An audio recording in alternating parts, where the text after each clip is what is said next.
Here you go. See that man apparently right there in the gray jacket, grabs the gun. He notices it. Now see the other guy right there in the green jacket, sees the gun. He's looking. His sunglasses, he's not sure. Someone yells, gun, gun, gun. You don't need to prove that you acted correctly, 100% correctly. What you need to prove is that these officers acted reasonably. Here's sort of the point in history where we find ourselves. Everyone knows that we have to do something about illegal immigration, about illegal aliens. People, by and large, agree with that. And across pretty much all races, you see more men who support deportation than women, but there's no surprise there. So we know that something has to be done. But people haven't really thought through what that looks like. And unfortunately, this sort of toxic empathy has been used against us. There are plenty of countries across the world, and I think that many Americans don't know this. You are jailed. You're put in jail if you are known to be an illegal alien. Did you guys know that? Not to mention legal immigrants in plenty of other countries, they are not afforded the same rights as immigrants are afforded here. They aren't afforded the same rights as citizens in their countries. For example, in Mexico, you can't show up at a protest. You can't own waterfront property, though, if you grease the right palms, because it's Mexico. It's corrupt. Yeah. We all know that. We have been very, very relaxed here in the United States, and it's become a problem. We need to do something about it. Okay, what does that look like? And the people who are protesting and obstructing, they don't have any answers. And that, to me, is very telling. I'm going to walk you through. Just yesterday, a YouGov poll showed that a significant portion of people believe that illegal immigration is a serious problem. 62% among white people, 52% among black. It's still 50% among Hispanics. And then it's 60% of men, 56% of women overall. Okay. So we know something needs to be done. And we also saw those polls not that long ago where people supported deporting folks who are here illegally. Got it. So what has been the left's game plan? This was the winningest issue of the election. They have been caught flat-footed. And now, of course, the goalposts have moved. I'll tell you exactly what it is that they do. They lie. Okay? They lie and obfuscate.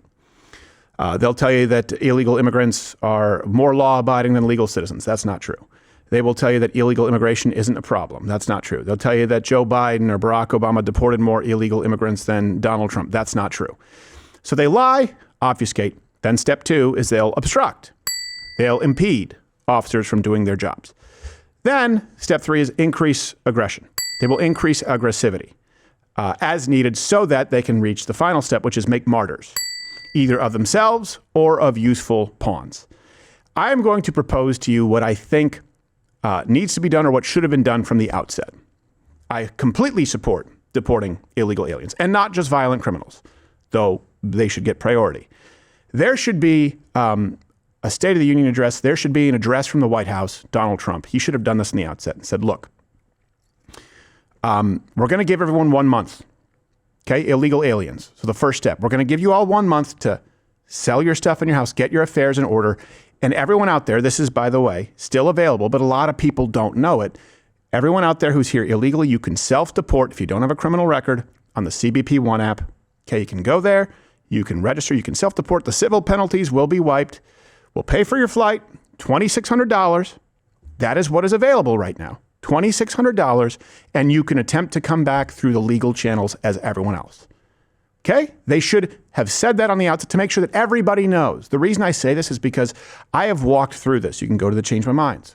I've had conversations with people where they will say, well, I agree, we need to do something. We need to do something, but it just doesn't look good. Okay, so we need to do something about this. You just don't like the way we're going about it. You can walk people down this path. Try this in real life. Go, okay, so let's think what that might look like. Like maybe the first shot could be, hey, you guys, I get that you're scared. Self-deport, here's an app where you can do it. There'll be no civil penalties, and we'll pay for your flight, maybe even give you $1,000 or a couple $1,000. You can come back to the legal way. Every single time I've said that, people have either said, sure, that's reasonable, or even leftists have said, well, we're not even necessarily, you don't have to give them like money, but yeah, just make it easy. Okay, great, we're doing that. So what do we do with the people who don't? What do we do with the people who are not self-deporting? They have all been notified. Here's the issue. Those who are here illegally know about this. A lot of the American people don't. And those in Antifa, those who act as professional agitators, they are banking on you not knowing. So this administration needs to do State of the Union address the nation. All right, here are the terms. The CBP-1 app, $2,600 for anyone who registers self-deports. We're going to give everybody 1 month now, every illegal alien in this country, 1 month to get your affairs in order. Do it. And during that period of time, we are only going to go after the illegal aliens in prisons. Okay? So we're not going to go after anyone in the street, but we are going to go into the federal and state prisons where they're housing illegal aliens, and we're going to deport them first. The reason that's important is you arrest any governor or mayor who doesn't allow you to go into the prisons to deport people. That's important so that the American public understands. It's not about anchor babies. It's not about dreamers. A lot of Americans right now don't know that ICE is not being allowed in prisons to deport people who are violent felons. That's the first thing you do, because it lays the groundwork for the next. After 1 month, now we're going after everyone who is not self-deported, and we are going to arrest any governor or mayor who is still trying to play the sanctuary city game. Okay? 1 month, self-deport, $2,600. We're just going into the prisons. Anyone who stops us from deporting prisoners who are here illegally, arrested. After 1 month, we're going after everyone who remains with a priority on criminals, and we are arresting anyone who flagrantly disregards federal law. You'll still have protesters, but the American public will know where we all stand. Does that make sense? Comment below if you think that's a reasonable plan. That needs to be the backdrop. That needs to be the context in which everyone views incidents like Renee Good or what just happened this weekend. We're going to walk through these facts. We'll make the references available for you, links in the description, even though it's a skeleton crew today. This man, Alex Preddy, was 37 years old. You've probably seen this. Was shot and killed after a confrontation with ICE officers. Okay. We now know that he had a gun on him. Sure, that's not illegal. You absolutely have the right to carry a gun, especially if you're a lawful permit holder. I support constitutional carry. I know that's not where we are right now. That is not the issue at hand. To be clear, he was resisting arrest. That is an issue. He was impeding officers before that. That is an issue. These people actually went, meaning this man and two women in question, actually crossed the street to harass, arguably assault ICE officers. The key takeaway here is all of this is completely avoidable. We still don't have one example of people standing on the sidewalk, filming, protesting, not impeding, doing what we know as civil protest, taking part in that. We still don't have a single example of that, and then being shot or physically abused. We've not seen one yet. This is likely the first video that you saw, and the video that people like Tim Walz and Mayor Fry are hoping is the only one that you've seen. Here's the first one that was released. So there you go. Looks like an ICE officer pushing a lady. This guy comes in. It's Alex Preddy. So you will hear the gunshots for those who are squeamish, but there's nothing graphic.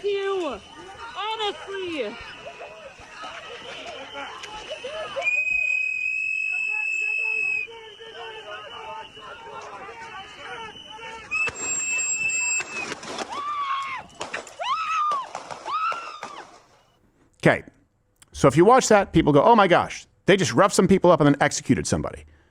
That looks really bad. Mm-hmm. Got it. It's a game of time codes. And we're actually going to illustrate this tomorrow where we'll shoot a sketch and prove the point to you. We'll shoot a simulation, so we'll show you a clip where you can watch, well, clearly person A is guilty. Then we'll extend it. You'll go, well, clearly person B is guilty. Then you go, oh, wait, clearly person C is guilty. And then you'll go, oh, none of this is real. I know this because I've worked in media. I know what they do. That's the first one you saw. Now let's pull back. A little more context. The people around Preddy were clearly not only instigating, were clearly not only obstructing ICE, but they were going out of their way to cross the street and accost ICE, and these people had been doing it all day long. Here's the next clip.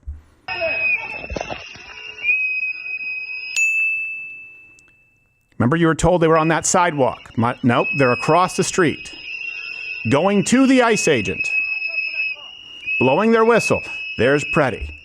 Filming, there he is in the street, waving traffic through.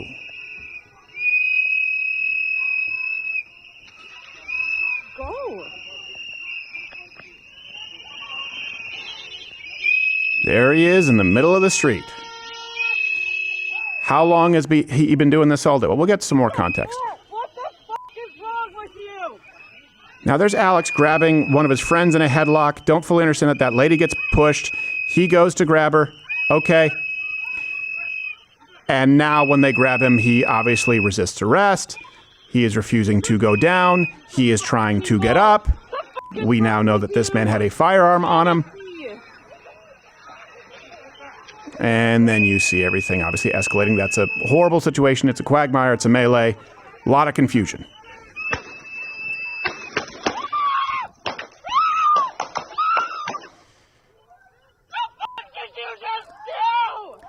Now, the reason that matters is because the goalposts were moved from, this was a man who was simply filming on the sidelines. ICE officers ran across the street to push a random lady, and he was a good Samaritan. Well, you know that's not true. So now the conversation is centered around, okay, there are ICE officers on him. He had a firearm in his holster, SIG P320 with a threaded barrel. And someone took the gun out of the holster. So people are saying, well, the gun was taken off of him. He was disarmed before he was shot. Therefore, it's an execution. Here's a slowed down clip. And you tell me if you actually believe for a second that everyone involved in this sticky, dirty, confusing situation would have known that this gun was removed from this man. Let's watch this. So here you go. See that man apparently right there in the gray jacket. Grabs the gun. He notices it. Now see the other guy right there in the green jacket sees the gun. He's looking. His sunglasses, he's not sure. Someone yells, gun, gun, gun. We don't know where the first shot was fired at this point.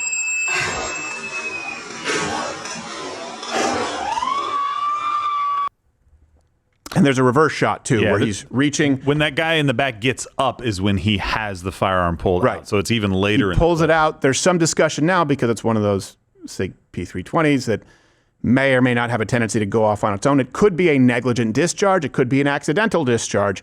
We don't know. It could be that we don't know which firearm it fired the first round. Yeah. What we do know is that as he's being disarmed, someone yells, gun, gun. This could very easily be someone seeing him take the gun, go, gun, gun, gun, saying he's got the gun, but someone hears the word gun. If you look in a split second, you see a holster and you hear gun, you can assume that there's a gun. Yeah. We also see that the other man is grabbing something. Could be a phone, could be a magazine. We don't know. Yeah, it looks weird. You can look where Alex's hand is at that moment in the slowed down video when they say gun and the first shot is fired. If you're looking at him trying to subdue him here and then your eye pans back, he's reaching to his hip or his hand is around that side. Yeah. It very clearly looks like a situation where you have identified that there's a gun, there's a shot that's been fired. The officers are doing what they're trained to do and trying to get distance so that they can assess and fire on the suspect if he has a gun. And they fire, thinking he has a gun and it's just been shot at us. Thank God it didn't hit us. That's their mind. Well, here's really the threshold that's going to need to be met. You don't need to prove that you acted correctly, 100% correctly. What you need to prove is that these officers acted reasonably. Meaning, was there a reasonable concern that an armed man who was resisting arrest, who had a gun on him, could pose a threat if you hear the words gun yelled out and you hear a shot? I absolutely think that that threshold will be met. Mm-hmm. The one man who removed the gun, if he discharged it, could be and should be charged with a negligent discharge. That's not the same as murder. No. That's what started off the chain reaction. This is unfortunate, yes. Was this handled ideally? No. But if you are going to make the case that these officers did not handle this well, you would certainly have to grant that the man in question, Preddy, deliberately went out and instigated and handled this equally poorly. There's no good to come of this situation, to be clear. And I do blame, the blame rests squarely with the governor, with the mayor, who have instigated this, who have vilified ICE, who, by the way, have said these ICE agents aren't trained. We'll get to that. These ICE, they're not new recruits. One of them has been in there for 8 years. I believe the other one for 10 years. We'll get to that. There's no way that this situation doesn't escalate, and it's exactly what they want. And even more than that, we know that there are people out there hunting ICE agents. So Cam Higbee, who's been doing some great work lately, he infiltrated a signal group where ICE watchers, as they're referred to, they specifically organized to impede federal officers. I know this because this happened in Utah when we did it with Antifa. Ben Shapiro was speaking, and they handed one of my producers an ice pick and a taser, and they were going back to their trunks to get sawed-off shotguns. We got into their application, and this is how many of them organized. Back then, it wasn't Signal, it was something else. So if you look at this group, it exists to find ICE officers in the middle of doing their job and impede and obstruct them and make it difficult. Some of the members in there include, by the way, some Minnesota administration members or officials. This hasn't been confirmed, but there certainly seems to be some inside information here that makes it pretty easy for them to target ICE. It's very organized, too. This isn't just a bunch of random people that want to go out and protest, and it's like this Signal thing. It's got a set number of people that can be in there. I think about 1,000 people with different designations based on an emoji, essentially on what they're going to do, different zones that people can be in, and then also auto-deleting functions to make sure that they can't get this information and get it out. Obviously, Cam getting it is phenomenal. But this is not just random protesters. There seems to be a lot more going on here. This is organized criminality. Yeah. To be clear. These ICE agents are not just dealing with deporting illegal aliens and random protesters. They are dealing with an organized crime ring. I hope you guys understand that. Does that change the context? An organized crime ring. And then you'll see the proposals, and I see this on CNN, and they go, well, we definitely can unmask ICE agents and demand transparency. You think that's a good idea when you see this? You know these people and their families will be targeted. Killed. There is no doubt. They will be killed. They will be killed. They'll be lynched without a trial. That's exactly what people want on the left. They want these, hey, why aren't their names out there? It's the Tim guy that you debated, the puka shell guy. I forget his last name, Tim. The Bulwark guy. Yeah. He was out Miller? there. Yeah, Tim Miller. Tim Miller's like, yeah, why aren't their names? We know that their names are out there. I'm like, what do you want them to just be shot in the streets? You know they aren't going to get a fair trial. People aren't going to ask them what actually happened. People don't care if they saw a gun or heard a gun firing and tried to defend their own lives. They're just going to kill them. That's what's going to happen. Well, I can tell you this. Obviously, Charlie Kirk was assassinated, and obviously we've had a lot of close calls. I can tell you how on edge we are if we're doing a Change My Mind going on campus. I can only imagine the volatility of being an ICE member. Yeah. You absolutely are a target for violence, to be clear. There's no doubt about that. And so I think that the feds should absolutely investigate this criminal ring. Maybe they can even use RICO. They should be able to build a criminal case, and everyone involved should be arrested and should be brought to trial. President Trump posted this on Truth this morning. This is good news. He's a friend of the show. I hope we have him on this week. He said, I am sending Tom Homan to Minnesota tonight. He has not been involved in that area, but knows and likes many of the people there. Tom is tough but fair and will respond directly to me, will report to me. Separately, a major investigation is going on with respect to the massive $20 billion plus welfare fraud that has taken place in Minnesota and is at least partially responsible for the violent organized protests going on in the streets. Additionally, the DOJ and Congress are looking at Congresswoman, quotes, Ilhan Omar, who left Somalia with nothing and is now reportedly worth more than $44 million. Time will tell all. Thank you for your attention. I love how he just mentions random. By the way, the number, her wealth is going up. It was in the 30-something million range last time. It was 25 million, then 30, but he probably knows something that we don't. Her portfolio is appreciating. I have no idea. Maybe it could be. I don't know. She could be getting some hot tips from her brother/husband. Brother-husband, yeah. This is right now. I still think that we need to wait for information, obviously, but this was a quagmire. I think the only correct take is this was a quagmire, but was completely avoidable from the standpoint of those obstructing ICE, of those committing crimes, multiple crimes committed before this happened. And that's exactly what the left wants. The left wants martyrs. Yeah. And it's very important that President Trump brought up the fraud taking place in Minnesota. Because, boy, has the attention been taken off of that. Yeah, no kidding. And I think partly they would like it to be taken off of that. There's a number of officials that would definitely want that. Really, the correct take here, too, is that nobody was being murdered in the streets. Hasn't happened.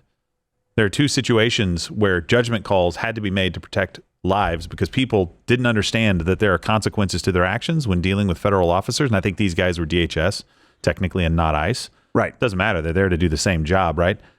People don't understand the consequences of doing this. When people's lives are on the line, you're like, I'm just yelling. They don't know that. You are at zero risk. Like, they don't know. ICE, DHS, not only right now, cozy in your house, or if you're at your office, But if you are driving through the Twin Cities right now and you happen to find yourself at an impasse where there are ICE agents, you are still at no risk. Do you understand that? You just go, oh, wait, sorry, I'm going to work. Officer, what's the best place for me? What's the best thing for me to do? You tell me. They'll go, hey, please get out of here. All right. Great. Now, that's not saying be a bootlicker, back all blue. What I'm saying is nobody is at risk. Nobody has been at risk. Nobody has been harmed who has not been actively involved in obstructing, in impeding, or rioting. It hasn't happened. It doesn't mean that it was a good shoot. It doesn't mean that this situation is one that's easy to sort of parse. It doesn't mean that, but it is really straightforward. Don't impede, don't obstruct, don't break the law. Don't try and undo the vote of the American people who did vote for this. Don't screw around with law enforcement for no justifiable reason, and you'll probably be okay. Lives a f***ing around up in Minnesota, and now they're finding out 'cause they're doing it for too long. We're going to cause good trouble. Hey, do you like what you saw? I don't know how because it's on YouTube and we have to cut all the good parts out. So you should tune in live weekdays at 11 a.m. Eastern on Rumble, where we can still speak freely and even use words like and get and so. Whoa. You've been here this whole time? Yeah. Snuck in.